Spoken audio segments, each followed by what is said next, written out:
everyone, and welcome back to my channel. So if you can't tell from the title of this video, I got into one of Dia's video call fan signs for their most recent comeback, and so today I'll be unboxing all of the albums that I got in order to get into the fan sign.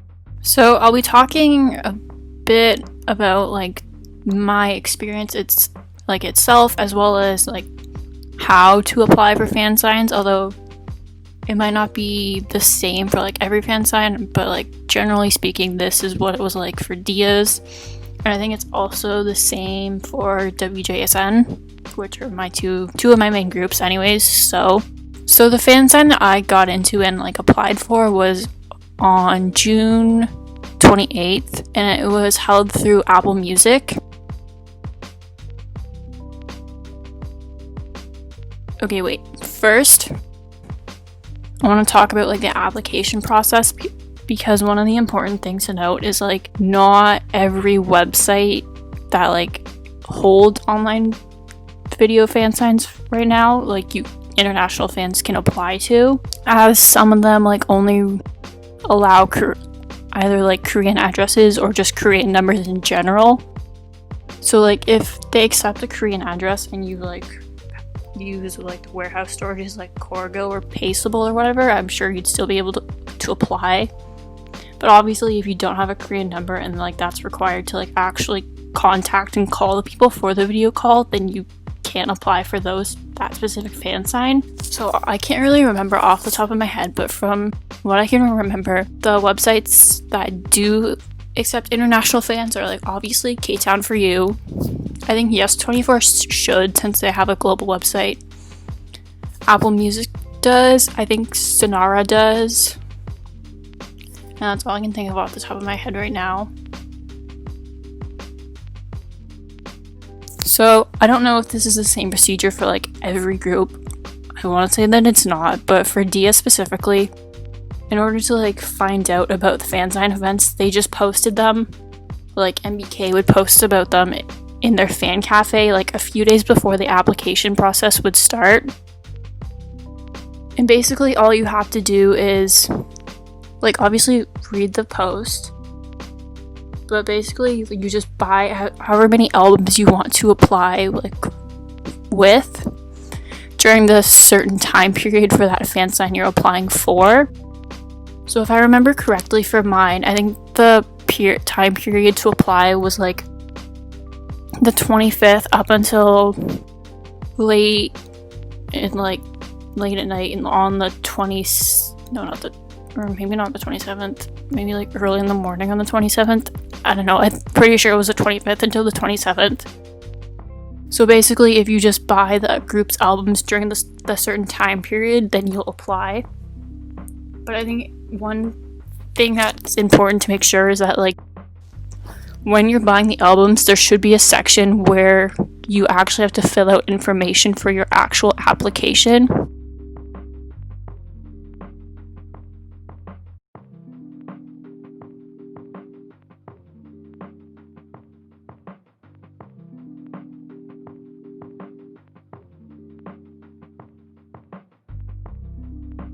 Like for mine, it required like my name, age, and like since they were doing the video call through Kakao Talk, they required my like phone number and my ID for that account so they could contact me beforehand to get everything set up.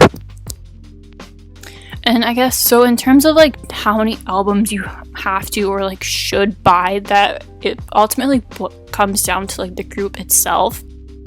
Like obviously if it's for a group that's like more popular or tends to have maybe even like more international fans, like you usually would have to buy more.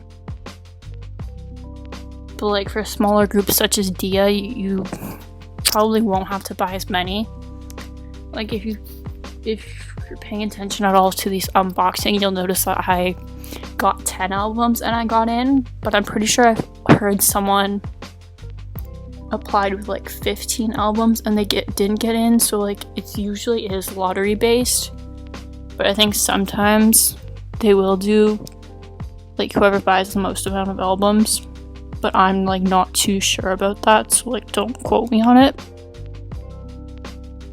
I don't know how well this actually impacts it, but like for me personally, I think another thing that would impact how many albums you need to buy is like how many people get into the fansigns. Like for Dia, they only accepted 30 people, but I know some other groups, they've gone up to like 50 people, and I think some others have only done like 20. So it also really depends on like how many people are getting accepted. And I think personally, another thing I think also impacts it is the weekend you apply for the fansign. Because in my opinion, like the first few weeks of promotions are probably going to be the busiest in terms of like when people apply, as well as possibly like the last weekend, as it obviously it's the last chance you get to talk to that idol during that era. So they came back on June 10th.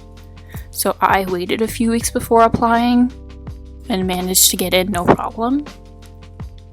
But I'd say if I were to have applied during their first weekend, I might not have gotten in. I think it's safe to assume more people would have been applying for that weekend. I think that pretty much covers everything, or like just the run-of-the-mill basics in regarding to like the online video call. Actually, wait, I thought of something else. So one thing that like it's important, obviously, make sure you're prepared. Like if you get in, make sure you're prepared like beforehand. I'd probably say at least half an hour before the actual fan sign happens, so like nothing goes wrong. Because if something were to happen, you might like just miss your chance completely to actually be able to talk to your idol, and like there's nothing the staff will do about it. Like it's kind of your fault at the end of the day. So make sure you have a strong Wi-Fi or like data wherever you are, like a good video and audio connection, because obviously it'd suck if like your idol just couldn't hear what you were saying, or if it was like muted or something, because there's nothing you can really do about that to go back and like fix it. And obviously make sure that you like accept the call from whoever it is that's like running the fan sign.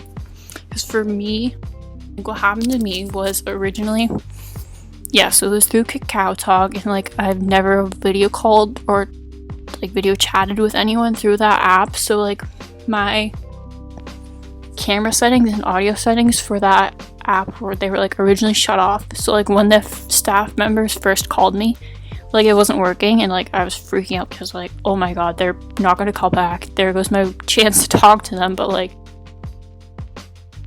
they gave me one more chance to call me back in a few minutes, which they did. So obviously make sure everything you're prepared and everything's good and running beforehand, so in case something happens and they might need to give you one more chance, like that chance will be fine. Because I think generally they'll, like, if the first call doesn't work out, they'll call back once more, and then after that, if you don't answer, like, it's tough luck, it's over. There's nothing the staff will do about it. And so I guess now I'll talk more a bit about my actual experience with the Dia fan sign itself. So I'd say that I talked to each member for about like a minute 30 seconds around.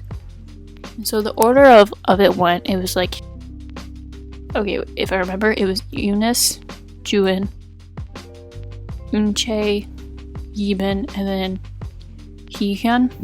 Yeah, I'm pretty sure that was it.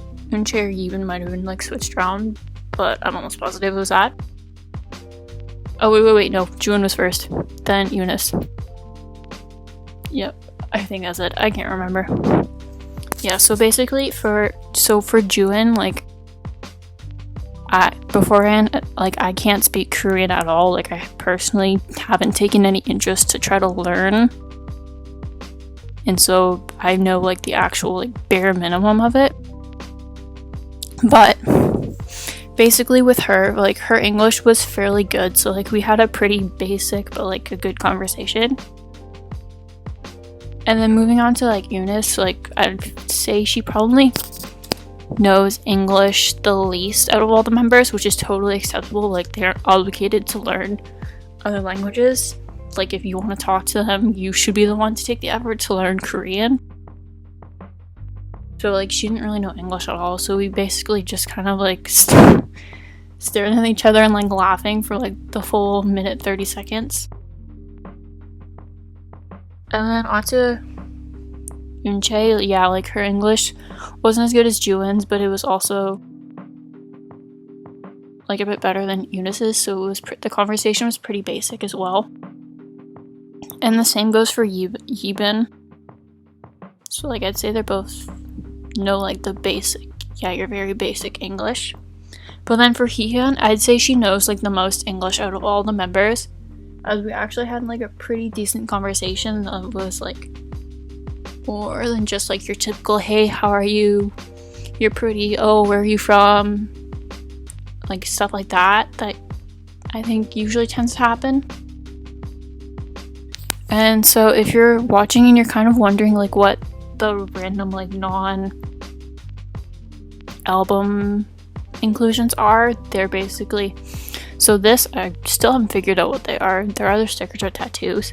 In the ID set, they're exclusive to, like, people that actually got into the video fan sign, whereas, like, the postcard, if I remember correctly, anyone who applied would have gotten it with their albums, regardless of if they got into the fan sign or not. And then now this album that I'm opening is my actual fan sign album. So rather than, like, just signing all of their names onto the front of the album, which some groups might just do that, but I'm not 100% sure. They just wrote my name and, like, everything on that you would get in, like, a typical fan sign page, like, in the actual album itself. Does that make sense? I'm not sure, but obviously you can see. So I haven't, like, fully decided on how I'm gonna store it, because obviously if I were to, like, you know, display it, like, there's not any visible autographs, so it's kind of just like I'm displaying a random album, but, like, obviously there's actual, like, fan sign signatures in it. But I've also seen, like, some people, they've, like, went and just ripped those pages out, but, like, I'm not sure if I want to do that or not. So as of right now, I just have it stored away in my shelf. Also, I just like to mention that I think the idea of video fan signs are really good and beneficial for, like, international fans, because obviously it allows us to get a chance to, like, talk to our idols without having to, like, take a flight to Korea to see them in person, because not everyone is able to afford that, but they might be able to afford like, applying to a video fan sign instead. So I'm hoping that they continue this even after, like, the COVID restrictions have been lifted and they're able to hold in-person fan signs again.